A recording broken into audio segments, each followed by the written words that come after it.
दूसरे केस में ये होता है कि आप एक ही ज़ुबान रखते हैं लेकिन आप रीजन डिफरेंट कर लेते हैं। तो होता क्या है कि लेट्स सपोज़ कि अगर एक मोबाइल ब्रांड है जिसका हेड ऑफ़िस यूएस में है, वो यूएस की वेबसाइट भी बनाना चाहता है क्योंकि उसकी यूएस की ऑफ़र्स डिफरेंट हैं, वो उस मुल्क से रिलेटेड हैं। बट वो यूके का ऑफ़िस भी रखना चाहता है क्योंकि यूके में डिफरेंट ऑफ़र्स के साथ जा रहे हैं। और फिर वो पाकिस्तान में भी वेबसाइट चाहता है ताकि पाकिस्तान के लोगों को पाकिस्तानी जो है कंटेंट दिखाया दिखाया जाए, उसमें पाकिस्तान की ऑफ़र्स दिखाई जाएँ, उसमें पाकिस्तान में जो मोबाइल लॉन्च हैं या दूसरे कोई अगर कोई और प्रोडक्ट लॉन्च है तो वो सिर्फ दिखाई जाए। सो ये अगर आपने एग्जांपल लेनी है तो एग्जांपल के तौर पे हुआवे या सैमसंग इनकी वेबसाइट आप देखें तो ये कोशिश करते हैं कि रीजन वाइज एग्जांपल डिफरेंट करें ताकि आप अपने रीजन में जाएँ और अपने रीजन का कंटेंट देखें। उस सूरत में होता ये है कि अगर आपका एक मोबाइल या एक एक प्रोडक्ट एक पेज एक रीजन में है और दूसरे रीजन में भी है और फिर तीसरे रीजन में भी है, जबकि हर रीजन में है, तो वो हर रीजन में उसकी सेम स्पेक्स कॉपी होंगे क्योंकि खसूसन मोबाइल फ़ोन की अगर बात करें तो वो प्रोडक्ट तो वही है, चाहे वो पाकिस्तान में बिक रही है, चाहे वो यूएस में बिक रही है। तो ये प्रोडक्ट सेम होने की वजह से कंटेंट भी सेम होगा, उसके फैक्ट्स भी सेम होंगे। गूगल इसको डुप्लिकेट कंटेंट कंसीडर करेगा कि आपने असल में तो कॉपी किया है एक पेज से दूसरे पेज के ऊपर, आप कोशिश कर रहे हैं कि वो रैंकिंग को मैनिपुलेट करें। इस चीज़ को भी अवॉइड करने के लिए एचआरईएफ लैंग टैग्स यूज़ होते हैं। वो अगेन आप अपने डेवलपर से बैठ के बात करेंगे कि पाकिस्तान से आने वाली ट्रैफ़िक को पाकिस्तानी पेज पे लैंड करवाया जाए। सेम प्रोडक्ट अगर दोनों पाकिस्तानी वर्ज़न और यूएस वर्ज़न में है, तो उसके ऊपर आप प्रॉपर टैग्स लगवाएँ एचआरईएफ लैंग टैग्स, ताकि वो लैंग्वेज भी क्लैरिटी हो जाए और रीजन भी क्लैरिटी आ जाए। गूगल फिर जब देखेगा दोनों पेजेज़ को, वो कंसीडर करेगा कि ये पेजेज़ यूएस के लिए हैं, ये पेजेज़ पाकिस्तान के लिए हैं। सो वो इसको जब पाकिस्तान से कोई सर्च करेगा एसईओ के अंदर, तो आपके पाकिस्तान वाले पेजेज़ की एसईओ ऊपर आएगी, वो यूएस वाले पेजेस को प्रेफर नहीं करेगा। जब यूएस में कोई सर्च करेगा आपके प्रोडक्ट को तो वो यूएस वाले रिजल्ट को ऊपर दिखाएगा, ना कि पाकिस्तान वाले को दिखाए। इससे हम गूगल को बेनिफिट देते हैं, तो गूगल को हेल्प करते हैं कि हमारे कंटेंट को प्रॉपर्ली कैटेगराइज़ करें, ना सिर्फ एक प्रॉपर रीजन वाइज़ बल्कि प्रॉपर लैंग्वेज वाइज़ भी। तो ये 2 चीज़ें मैं चाह रहा था कि मैं आपसे डिस्कस कर लूँ कि किस तरह से मल्टीलिंगुअल एसईओ एक इम्पॉर्टेंट फैक्टर है। अगर आप वैसे तो रैंक कर रहे हैं इंग्लिश में, लेकिन अगर आप एक डिफरेंट लैंग्वेज में भी रैंक करना शुरू कर दें, हो सकता है कि आप ये आर्ग्यू करें कि उसमें तो इतनी सर्चेज़ ही नहीं है, लेकिन अगर आप रैंक करना शुरू कर दें, तो थोड़ी बहुत सर्चेज़ जितनी भी आ रही हैं, मे बी वो 100, 200, 400, 1000 हैं, आपको वो बेनिफिट देंगी क्योंकि आप उसमें बिल्कुल कॉम्पिटिशन ना होने के बराबर है। इंग्लिश में तो हर कोई वेबसाइट बना के वो रैंक करने की कोशिश कर रहा होता है, इसलिए आपको इंग्लिश में रिसोर्सेज़ ज़्यादा लगते हैं, टाइम ज़्यादा लगता है। मल्टीलिंगुअल एसईओ में अगर आप एक वेबसाइट की लोकल बना लेंगे, तो उसमें कितने लोग होंगे जिन्होंने ट्रांसलेट की होगी अपनी वेबसाइट? बहुत कम होंगे। हाँ, सर्चर्स भी कम होते हैं, बहुत सारे लोग उर्दू में नहीं सर्च करते, बहुत सारे लोग जो है वो उसमें नहीं सर्च करते, जर्मन में या फ्रेंच में नहीं सर्च करते होंगे, जितना इंग्लिश में सर्च किया जाता है। लेकिन जो लोग करते हैं, उनको आप क्यों मिस करेंगे? उनको अगर आप अपनी वेबसाइट डिफरेंट लैंग्वेज में दिखाएँ, तो उससे फ़ायदा ये होगा कि आपकी कन्वर्जन बढ़ जाएगी, उनसे एसोसिएशन बिल्ड होगी, वो आप पे ट्रस्ट करेंगे, उन्हें लगेगा कि लोकल कंपनी है, लोकल रिज़ल्ट है और ये ज़्यादा मुझे समझता है, तो मैं इससे बात करूँ, ना कि मैं उस बंदे से बात करूँ जिसने बॉदर ही नहीं किया मेरी लैंग्वेज में मुझसे बात करने के लिए। तो कम्युनिकेशन का पहला असूल ये है कि मैसेज जो है, वो समझ भी आना चाहिए। अगर आप मैसेज डिलीवर कर रहे हैं, तो अगले को मैसेज समझ भी आए। अगर आपने मैसेज ही वो डिलीवर नहीं हुआ, तो वो प्रॉब्लम है कम्युनिकेशन में। और वो प्रॉब्लम क्या है कि जी आप सेम वेवलेंथ में नहीं है, आपकी लैंग्वेज और उनकी लैंग्वेज डिफरेंट है, तो ये कभी पॉसिबल नहीं है कि अगर आप एक लैंग्वेज बोलते हैं और आपका कस्टमर दूसरी लैंग्वेज बोलता हो और आप उसको अपनी लैंग्वेज में जो है अपने रिजल्ट देते जाएँ, वो हमेशा अपनी लैंग्वेज में सर्च करेगा। अगर आपको लगता है कि एक पर्टिकुलर रीजन या पर्टिकुलर लैंग्वेज में लोग सर्च करते हैं, तो आप थोड़ी इन्वेस्टमेंट करके उसको उस रीजन में कस्टमाइज़ ज़रूर करें, ताकि आपकी एसईओ भी बेहतर हो और अल्टीमेटली आपके बिज़नेस एंड से प्रॉपर्ली गूगल भी रिवॉर्ड करेगा कि आपने यूज़र को समझते हुए उस लैंग्वेज में वेबसाइट बनाई है।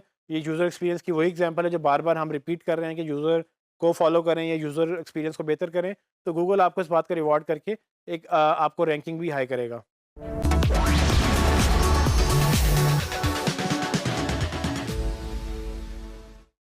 मोबाइल के ऊपर एसईओ भी इतनी कॉमन होती जा रही है जितना कॉमन बेसिकली आपकी जेबों में मोबाइल होता जा रहा है।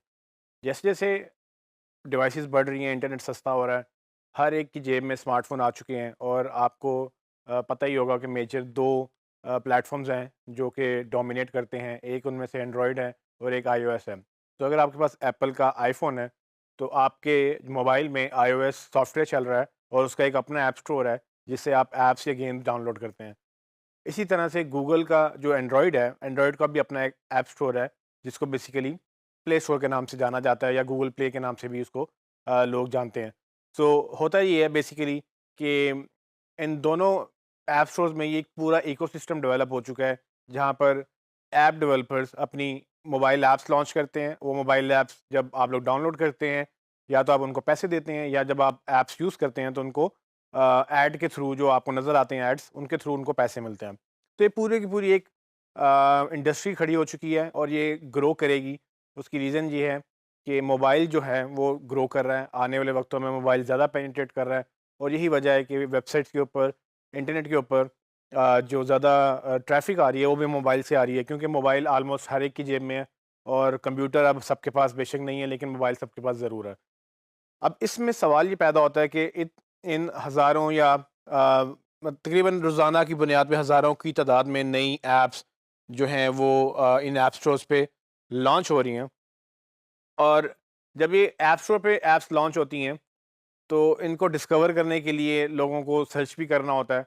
तो जैसे कि हमने पहले अंडरस्टैंड किया कि जितने भी सर्च इंजन्स हैं वो किसी ना किसी एल्गोरिदम के तहत कोई ना कोई रैंकिंग एल्गोरिदम, यानी कि जो भी उनकी साइंस है पीछे उसके उसके तहत वो एक रिज़ल्ट लेकर आते हैं।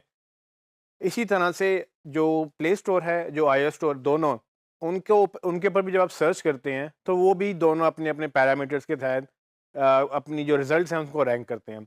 अब चूँकि इंडस्ट्री बढ़ गई, डेवलपर्स एंटर हो गए, अब उनको भी हेल्प चाहिए कि जब कोई सर्च करे तो उनकी ऐप भी ऊपर आए। अब ये काम एक्चुअली मोबाइल एसईओ कहलाता है।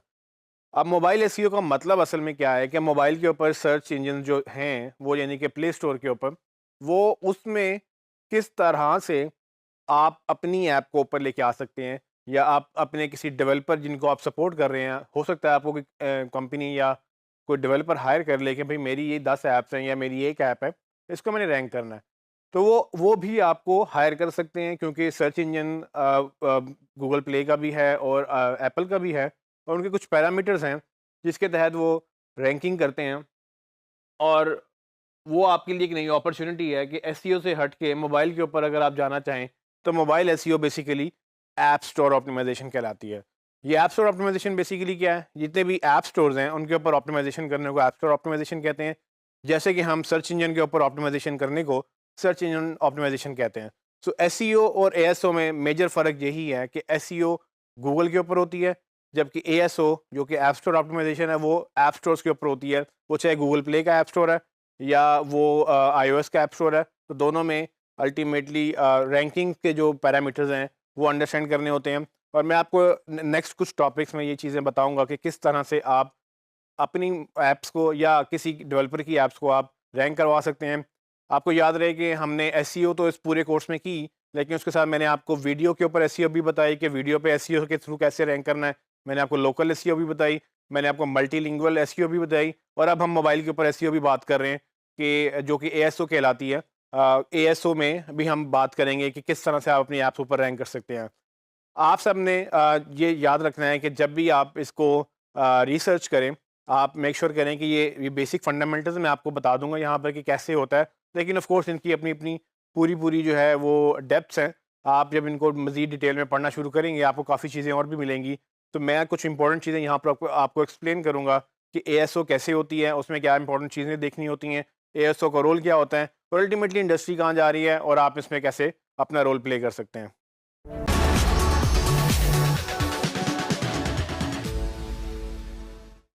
जैसे कि मैंने पहले बताया कि एंड्रॉयड और iOS दो बड़े प्लेटफॉर्म्स हैं। इसके अलावा अमेज़न का भी प्लेटफॉर्म है, और जितने भी मोबाइल प्लेटफॉर्म्स आ रहे हैं उनमें भी काफ़ी ऐप स्टोर्स आ चुके हैं, और बहुत सारे वेब पे भी ऐप स्टोर्स आ गए हैं, जिसमें क्रोम का एक बड़ा क्रोम ऐप स्टोर के नाम से या क्रोम स्टोर के नाम से भी एक नया इकोसिस्टम बिल्ड हो रहा है, जहाँ पर आप क्रोम की एक्सटेंशन डाउनलोड करते हैं। फायरफॉक्स का अपना एक ऐप स्टोर का इकोसिस्टम है, और हो सकता है कि माइक्रोसॉफ्ट जब अपना एज लॉन्च करे उनका भी विंडोज़ का एक अपना ऐप का सिस्टम है। लेकिन अभी हम बात करेंगे मोबाइल के ऐप स्टोर्स की, जिसमें एंड्रॉयड का प्ले स्टोर है और iOS का ऐप स्टोर है। इनमें मेजर डिफरेंसेस क्या हैं? सो मैं चाहूँगा कि मैं आपको एंड्रॉयड और iOS में डिफरेंस बता दूँ कि दोनों की क्या अपॉर्चुनिटी हैं, ताकि जब आप इसमें काम करना शुरू करें आपको समझ आ जाए कि दोनों में ज़्यादा बेहतर कौन सा है। तो सबसे पहली चीज़ याद रखें कि एंड्रॉयड जो है वो ओपन सोर्स है।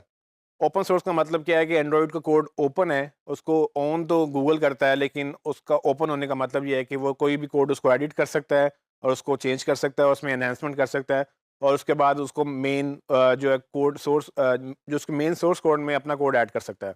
इससे फ़ायदा क्या होता है? ओपन सोर्स सॉफ्टवेयर का फ़ायदा ये होता है कि जो भी चीज़ ओपन सोर्स होती है वो सब डेवलपर्स मिल के एक कम्युनिटी बन जाते हैं और कम्युनिटी बन के एक चीज़ को ग्रो करते हैं। वर्डप्रेस भी इसीलिए दुनिया का सबसे बड़ा सीएमएस इसलिए बन गया कि 30% of the web runs on WordPress, यानी कि दुनिया की 30% वेबसाइट्स जो हैं वर्डप्रेस के ऊपर रन करती हैं, सिर्फ इसीलिए कि वर्डप्रेस भी ओपन सोर्स था और वर्डप्रेस में भी हर डेवलपर अपनी अपनी कंट्रीब्यूशन करता रहता है और वर्डप्रेस का हर रोज़ एक नई नई शक्ल निकलती है, तो एक कम्युनिटी बन जाती है। वो सब मिल के काम करते हैं। तो ओपन सोर्स में यही फ़ायदा होता है, इसीलिए एंड्रॉयड का जो सॉफ्टवेयर है वो भी काफ़ी तेज़ी से ओपन सोर्स होने की वजह से काफ़ी तेज़ी से ग्रो कर गया। जबकि एप्पल का जो आईओएस सॉफ्टवेयर है वो प्रोप्राइटरी सॉफ्टवेयर है। प्रोप्राइटरी सॉफ्टवेयर का मतलब ये है कि सिर्फ़ उसमें एप्पल की टीम काम करेगी, उसमें कोई और काम नहीं करेगा। वो अपना कोड किसी को दिखाते भी नहीं हैं और वो मतलब प्रोप्राइटरी सॉफ्टवेयर है, तो उनका उनका कोड एक लॉक्ड कोड है। सिर्फ़ उनके डेवलपर को ही पता है और वो अब वही जो चेंजेज़ करेंगे सिर्फ़ वही चेंजेज़ आएँगी। इससे फ़ायदा ये होता है कि वो कंट्रोल उनके उनकी चीज़ें उनके कंट्रोल में चीज़ें रहती हैं।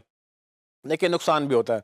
नुकसान ये होता है कि आपको कम्युनिटी की सपोर्ट नहीं मिलती, ज़्यादा दिमाग नहीं लगे हुए होते उसके ऊपर और वो बड़ी लिमिटेड सी एक अप्रोच होती है जो सिर्फ़ एक टीम की ज़िम्मेदारी होती है कि उसको ग्रो करना है।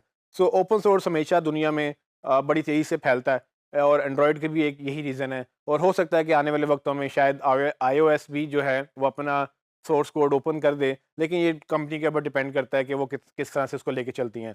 अच्छा, अब ओपन सोर्स होने की वजह से और फ्री होने की वजह से एंड्रॉयड हर डिवाइस में इंस्टॉल भी हो जाता है। एक और जो बड़ा रीज़न डिफरेंस है, एंड्रॉयड में लिमिटेशन नहीं है। गूगल कहता है कि आप अपना हार्डवेयर लेकर आएँ, मतलब आप अपनी मोबाइल बनाने वाली कंपनी ले आएँ, आप मोबाइल बनाते हैं, आप मेरा सॉफ्टवेयर लगाएँ और आप मोबाइल चलाएँ। तो एंड्रॉयड ने जब ये इसको सबके लिए ओपन कर दिया, तो ये तेज़ी से जो है ना एंड्रॉयड हर डिवाइस में फैल गया। इसीलिए एंड्रॉयड हर दूसरे मोबाइल फ़ोन में आप समझ लें कि एंड्रॉयड है, सैमसंग हो, हुआवे हो, ओप्पो है, इन्फिनिक्स है, कोई भी आप कंपनी पकड़ लें जो फ़ोन बनाती है, एलजी आ गया, मोटोरोला आ गया, नोकिया तक और यहाँ तक कि विंडोज़ तक जो फ़ोन है, वो सारे के सारे माइक्रोसॉफ्ट भी अब एंड्रॉयड के ऊपर फ़ोन बना रहे हैं। तो एक तरफ एंड्रॉयड हर कंपनी एंड्रॉयड के ऊपर फ़ोन बना रही है और एक तरफ सिर्फ एप्पल आईओएस जो है वो उसके ऊपर बन रहा है। तो इससे रीच काफ़ी बढ़ चुकी है। ये एक अंडरस्टैंड करने वाली बात है कि एंड्रॉयड 5000 वाले फ़ोन में भी चलता है, एंड्रॉयड 5 जो है वो मतलब डेढ़ 2 लाख वाले फ़ोन में जो सबसे हाई एंड जो फ़ोन्स हैं इनके, उसमें भी चलता है। जबकि आईओएस सिर्फ़ आईफ़ोन में चलता है और या आईपैड में चलता है, जो कि ऑलमोस्ट बड़े महँगे फ़ोन समझे जाते हैं। सो इसमें जो मेन डिफ़रेंस ये है कि एंड्रॉयड की ऑडियंस इतनी डाइवर्सिफ़ाई होने की वजह से उसमें कम से कम पैसों से लेकर ज़्यादा से ज़्यादा पैसों तक भी ऑडियंस मिलती है, जबकि आईओएस में आपको प्रीमियम ऑडियंस मिलती है, क्योंकि जो बंदा 1 डेढ़ लाख 2 लाख और अब तकरीबन जो नए फ़ोन आ रहे हैं वो तकरीबन 3 लाख तक पाकिस्तानी रुपीस फ़ोन चले गए हैं। तो जो इतने फ़ोन अफ़ोर्ड करते हैं, ज़ाहिर बात है वो इतनी सख्त भी रखते हैं कि वो ऐप बाय करेंगे, गेम्स बाय करेंगे, वो ऐप स्टोर के ऊपर पैसे भी खर्च करेंगे। सो इसीलिए एंड्रॉयड की ऑडियंस को लोग अक्सर समझते हैं कि low quality less paying audience है, जबकि आईफ़ोन की audience basically high quality high paying audience है। और यही वजह है कि एप्पल के रेवेन्यूज़ बहुत ज़्यादा हैं और जो एप्पल के जो आईफ़ोन की जो ऐप स्टोर के रेवेन्यूज़ हैं, वो ऑलमोस्ट पूरे एंड्रॉयड से डबल हैं। हालाँकि एंड्रॉयड कितनी डिवाइसेज़ में चलता है, एंड्रॉयड की डिवाइसेज़ अनलिमिटेड हैं, लेकिन फिर भी उसका रेवेन्यू आईओएस से आधा है, कि उसमें इतने ज़्यादा लोग होने के बावजूद इतने पैसे खर्च नहीं करते, इसमें कम लोग होने के बावजूद उससे ज़्यादा पैसे खर्च करते हैं। तो ये इसको कहते हैं परचेज़िंग पावर, यानी कि आप अ कुव्वत ख़रीद कह लें इसको उर्दू में, लेकिन ये बेसिकली इस तरह से है कि क्योंकि लोग हाई एंड पैसे खर्चने वाले हैं, वहाँ पे कम है, तो ये मेजर डिफरेंस है। जब आप ऐप लॉन्च करेंगे तो आपने ये याद रखना है कि आप कहाँ पर, किस प्लेटफ़ॉर्म पे क्या एक्सपेक्ट करेंगे। तो अगर आपकी ऐप पेड ऐप है, तो वो आईओएस से ज़्यादा लोग प्रेफ़र करते हैं, क्योंकि आईओएस पे लोग पैसे खर्चते हैं और आपके जो डेवलपर्स हैं उनको वहाँ पे जाना इसलिए अच्छा लगता है कि उनको अल्टीमेटली वो मसला नहीं होता कि ऑडियंस पैसे नहीं खर्चेगी या ऐप हमारी इंस्टॉल नहीं करेगी। एंड्रॉयड में अगर आप पेड ऐप में जा रहे हैं तो हो सकता है कि आपको इतना अच्छा फीडबैक ना मिले, लेकिन एंड्रॉयड पे एक और अपॉर्चुनिटी है, वो ये कि आप फ्री ऐप देकर अपने ऐड के थ्रू पैसे कमा सकते हैं, क्योंकि उसकी ऑडियंस बहुत बड़ी है, उसकी ऐड की रेवेन्यू बहुत ज़्यादा है। तो ये चीज़ें जो हैं मेजर प्लेटफॉर्म में डिफरेंस है, जबकि आपको ये अंडरस्टैंड करना है कि अगर आप दोनों में जाएँ तो आपके लिए बेनिफिशियल है, लेकिन स्ट्रैटेजी डिपेंड करेगी कि आप अल्टीमेटली क्या गोल्स एक्सपेक्ट कर रहे हैं। उसके अलावा जो है रीच, मैंने आपको बताया कि रीच एंड्रॉयड की ज़्यादा है, आईओएस की कम है, लेकिन आईओएस के में प्रॉफिटेबिलिटी ज़्यादा है और उसमें प्रॉफिटेबिलिटी कम है in terms of purchasing power के लोगों की क़ुव्वत ख़रीद कितनी है। उसके बाद ये है कि अल्टीमेटली अगर मैं कंक्लूड करूँ तो दोनों में ग्रोथ है। अगर आप ऐप लॉन्च कर रहे हैं तो आप दोनों में करें, ताकि ये ना हो कि एक बंदा जो iOS भी रखना चाहता है, एंड्रॉयड भी रखना चाहता है, लेकिन वो एक ही प्लेटफ़ॉर्म पे आपकी ऐप डाउनलोड कर सकता है। तो कोशिश करें कि ऐप दोनों प्लेटफ़ॉर्म पे मतलब इंस्टॉल करवाएँ, यानी कि दोनों पे डेवलप करें। और अगर आप अपने आपकी ऐप नहीं है, मतलब कि आप किसी और की ऐप पे काम कर रहे हैं, आपको एज़ उन्होंने एसईओ या एएसओ कंसल्टेंट रखा हुआ है, तो आप उनको भी सजेस्ट करें कि आप मल्टीपल प्लेटफ़ॉर्म्स पे जाएँ। बाकी ऐप्स उस पे रैंक करना, वो चीज़ें हम बाद में बात करेंगे। लेकिन एक लास्ट पॉइंट मैं आपको बताता चलूँ कि बेसिकली एक और जो बड़ा डिफरेंस है एंड्रॉयड की ऐप्स में और आईओएस की ऐप्स में, वो ये कि एंड्रॉयड की सारी जो प्ले स्टोर की ऐप्स हैं वो गूगल में सर्चेबल हैं, जबकि आईओएस की ऐप गूगल में सर्चेबल नहीं है। सो ये चीज़ें भी मैटर करती हैं कि एसईओ पॉइंट ऑफ व्यू से, एएसओ पॉइंट ऑफ व्यू से आपको एंड्रॉयड ही सूट करता है। आईओएस आपको इतनी फंक्शनैलिटी अलाउ नहीं करता कि आप उसमें ज़्यादा चेंजेस कर सकें। आप उसमें मैक्सिमम 2-4 चीज़ें चेंज कर सकते हैं, बाकी सारी चीज़ें आईओएस की कंट्रोल में होती हैं। वो खुद ही आपको बूस्ट करेगा, खुद ही ऊपर लेके जाएगा, खुद ही अपनी ऑप्टिमाइज़ेशन करेगा। जबकि एंड्रॉयड आपको ज़्यादा फ्लेक्सिबिलिटी देता है कि आपके स्क्रीनशॉट अच्छे होंगे या आपकी बाकी चीज़ें, उसमें आप आईओएस के मुकाबले में ज़्यादा चीज़ें मैनेज कर सकते हैं, इसीलिए वहाँ पर एएसओ भी ज़्यादा अच्छी हो सकती है। तो एएसओ बेसिकली ज़्यादातर रिलाय एंड्रॉयड के ऊपर ही करती है। आईओएस में एएसओ का एज़ सच कोई कॉन्सेप्ट है नहीं, क्योंकि उसमें 5-6 चीज़ें करने के बाद आपके पास बिल्कुल जो है वो काम रहता नहीं है। तो ये मेजर चीज़ें बेसिक मैंने आपको डिफरेंस बता दिया, लेकिन इसको मज़ीद चल के मैं आपको एएसओ के बारे में बात करूँगा कि किस तरह से एएसओ जो है वो डिफरेंट है, और हमने कैसे एएसओ अगर करना है तो हमने उसमें क्या-क्या चीज़ें देखनी है और क्या-क्या फैक्टर्स हैं जो दोनों प्ले स्टोर्स या प्रेफरेबली एंड्रॉयड का प्ले स्टोर जो है वो देखता है, और उसको हमने उसको कैसे रैंक करना है।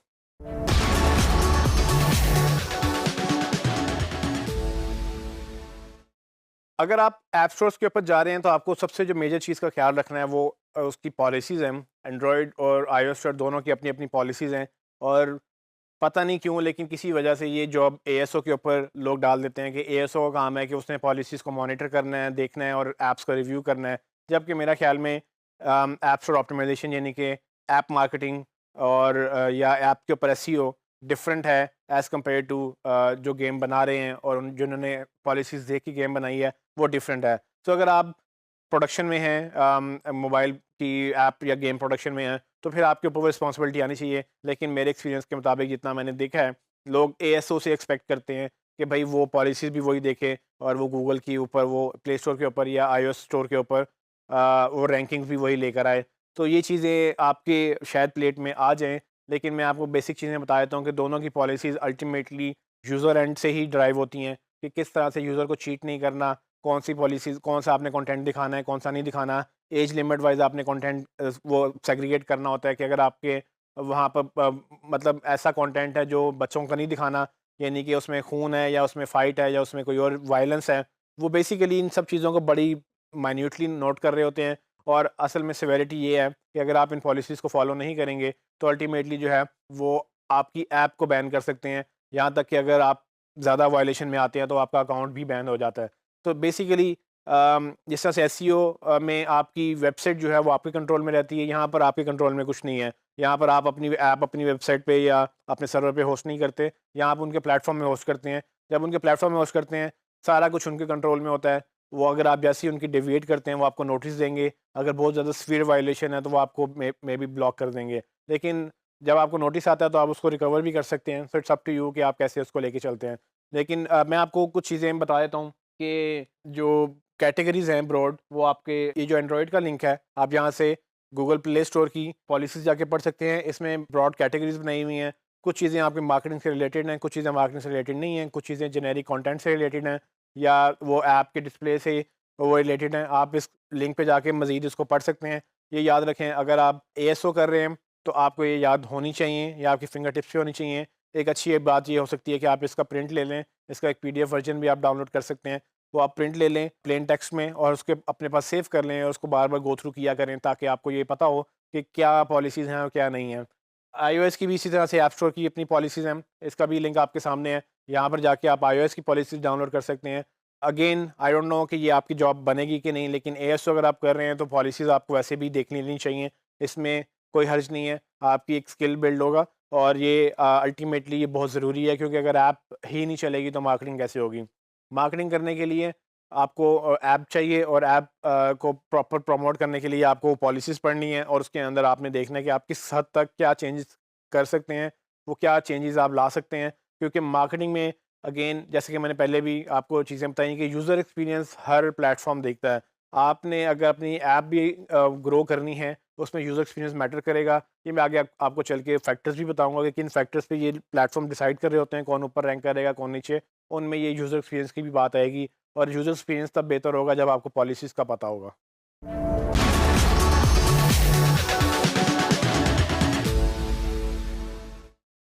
जिस तरह हर सर्च इंजन पे हमें क्वेरी देखनी होती है कि यूज़र क्या सर्च कर रहा है ताकि उसके अगेंस्ट हम फिर कीवर्ड्स ही सर्च करें और हमें अक्सर टूल्स अवेलेबल होते हैं कि हाँ उसके बेस पे जाके हम कीवर्ड सर्च करते हैं और हम फिर डिसाइड करते हैं कि हमने किस तरह से कंटेंट डेवलप करना है उस कीवर्ड के अगेंस्ट। ऐप स्टोर में प्रॉब्लम ये है कि इसका भी कोई टूल अवेलेबल नहीं है। जैसे हमें वीडियो से के लिए कोई टूल नहीं मिला, हमें दूसरी मल्टीलिंगुअल के लिए कोई टूल नहीं मिला, हमें इसके लिए भी कोई टूल अवेलेबल नहीं है फ़िलहाल कि हम ऐसी कोई रिसर्च कर लें जहाँ पर जाके हमें एग्जैक्टली क्वेरीज मिल जाएँ कि लोग क्या सर्च करेंगे। लेकिन फिर भी कोई वर्कअराउंड्स जैसे हमने वीडियो में ड्रॉप डाउन में ऑटो सजेस्ट देखे, इस तरह से यहाँ पर भी वर्कअराउंड्स अवेलेबल हैं जिसकी बेस पे ऐप डेवलपर्स ये डिसाइड करते हैं कि कौन क्या नाम रखना चाहिए, क्या नाम ज़्यादा चलेगा। अल्टीमेटली गेम तो आपने बनानी है या ऐप तो आपने बनानी है, उसका क्या फ़ोकस है। लेकिन जब आप सर्च पर्सपेक्टिव से बात करते हैं, तो सर्च लोग लिख के करते हैं या बोल के करेंगे। दोनों सूरतों में कोई टेक्स्ट जाएगा, टेक्स्ट वो उसके अगेंस्ट वो सर्च इंजन जो है वो सर्च करेगा। वो टेक्स्ट के अगेंस्ट वो क्या क्वेरी है, और अगर वो क्वेरी आपकी ऐप के नाम से मिल जाए तो वो एग्जैक्टली मैच हो सकती है। लेकिन अगर नाम से एग्जैक्ट मैच ना करे, कम से कम रिलेटेड तो हो। इसको फाइंड आउट करने के लिए कुछ टिप्स मैं आपको बता देता हूँ कि आपने क्या-क्या करना है। जिसमें सबसे पहले कोई टूल ना होने की वजह से हम ये टिप्स देख रहे हैं। सबसे पहले आप वही प्ले स्टोर में जाएँ, आप डेस्कटॉप से भी जा सकते हैं। जैसे ही आप टाइप करना शुरू करेंगे, आपको नीचे ड्रॉप डाउन में सर्चेज़ मिलेंगी, सर्च बॉक्स के नीचे। तो ये रिलेटेड सर्चेज़ जो हैं, ये गूगल ऑटो कंप्लीट करता है। ये ऑटो सजेस्ट करता है कि हो सकता है कि आप ये सर्च कर रहे हैं। बेसिकली ये सर्चेज़ जो हैं, लोगों की सर्चेज़ जो टॉप क्वेरीज़ चल रही होती हैं, गूगल उनको रिकॉर्ड में रखता है। तो प्ले स्टोर में भी आपको सर्चेज़ मिलेंगी। आईओएस में आपको ये नहीं मिलेगा क्योंकि आईओएस में आपको ये फैसिलिटी अवेलेबल नहीं है। तो गूगल में आपको ये जब कीवर्ड मिल जाएँगे नीचे प्ले स्टोर के ऊपर, आप इसको नोट डाउन कर लें। आप कोशिश करें, ये सोचेंगे लोग शायद क्या सोच रहे होंगे या लोग क्या सर्च करेंगे आपकी ऐप को ढूँढने के लिए या आपकी गेम को ढूँढने के लिए। वो कीवर्ड्स, वही बेस कीवर्ड्स आप दोबारा से अपने पास लिस्ट बनाएँ, उसके ऊपर पेपर के ऊपर नोट कर लें या एक नोटपैड में लिख लें और उसको फिर यहाँ पर गूगल में बारी-बारी चेक करें कि क्या वो आपकी क्वेरीज़, वो आइडियाज़ ठीक थे। जब आप देखेंगे नीचे सजेशंस आएँगी, सजेशंस को भी नोट करें कि लोग क्या लिख के सर्च कर रहे हैं या गूगल क्या सजेस्ट कर रहा है कि किस तरह के कीवर्ड्स होने चाहिए। एक तरीका तो ये है। उसके बाद दूसरा तरीका ये है कि आप जो यूज़र्स हैं वो क्या कीवर्ड्स लिख रहे हैं अपने उसके अंदर रिव्यूज़ के अंदर, तो वो मैटर करते हैं कि वो कीवर्ड क्या है और उस पे गूगल जो है वो कोशिश करता है कि आपको रैंक करें। फिर तीसरी चीज़ जो है, आप जब कीवर्ड रिसर्च कर रहे होते हैं, आप ये भी देखते हैं कि दूसरी गेम्स ने या दूसरी ऐप्स ने अपने नेम्स क्या रखे हैं। आप उनके नामों से कोशिश करते हैं कि अगर आप एक पर्टिकुलर कैटेगरी में सर्च कर रहे हैं, जिस तरह से मैंने एक गेम की सर्च की है, तो आप जब ऐसी कोई गेम या ऐप सर्च करेंगे तो आपको ऐसे कुछ रिजल्ट मिलेंगे। अब ये सारे के सारे जो रिजल्ट्स आ रहे हैं, ये उस पर्टिकुलर कीवर्ड के अगेंस्ट आ रहे हैं जो आपने सर्च किया था। वो सर्च क्या थी, वो उस कीवर्ड के अगेंस्ट रिजल्ट क्या आ रहे हैं, आप देखेंगे काफ़ी आपको रिजेम्बलेंस मिलेगी, काफ़ी आपको जो है ना वो सिमिलर कीवर्ड्स मिलेंगे। तो आप देख सकेंगे कि बाकी लोगों ने किस तरह से अपने नाम रखे हुए हैं और आप किस तरह से उनको मिक्स करके या उनमें से एक यूनिक नेम अपना निकाल सकते हैं। ऐप स्टोर में एक ये चैलेंज है कि अगर आपने ऐप का नाम रखना है, तो बेसिकली आपको यूनिक नाम रखना है। आप किसी और का नाम नहीं रख सकते। किसी और ने अगर एक नाम रखा हुआ तो वो आपका नाम हुआ तो वो आपको रिजेक्ट कर देंगे। तो ये चीज़ें वही बात है, पॉलिसीज़ जब आप पढ़ेंगे तो आपको समझ आएँगी। लेकिन कीवर्ड रिसर्च सबसे पहला स्टेप इसका भी है कि अगर हमने कोई नाम सोचना है, अगर हमने कोई रैंक करने की बात करनी है, तो पहले हम कीवर्ड्स तो देखें कि लोग क्या सर्च कर रहे हैं। जब हमें कीवर्ड्स समझ आ जाएँगे, जिसके कुछ तरीके मैंने आपको बताए हैं, तब जाके आपको समझ आएगी कि एक्चुअली में आप क्या नाम सोच सकते हैं। जब आप वो 5, 10, 15 कीवर्ड्स अपने सामने लिख लेंगे, उनमें से आप मिक्स एंड मैच करके अपना टाइटल बनाएँगे, डिस्क्रिप्शन बनाएँगे और उसको बाद में लॉन्ग शॉर्ट डिस्क्रिप्शन और लॉन्ग डिस्क्रिप्शन में यूज़ करेंगे। ये चीज़ें मैं आपको आगे चल के बताऊँगा।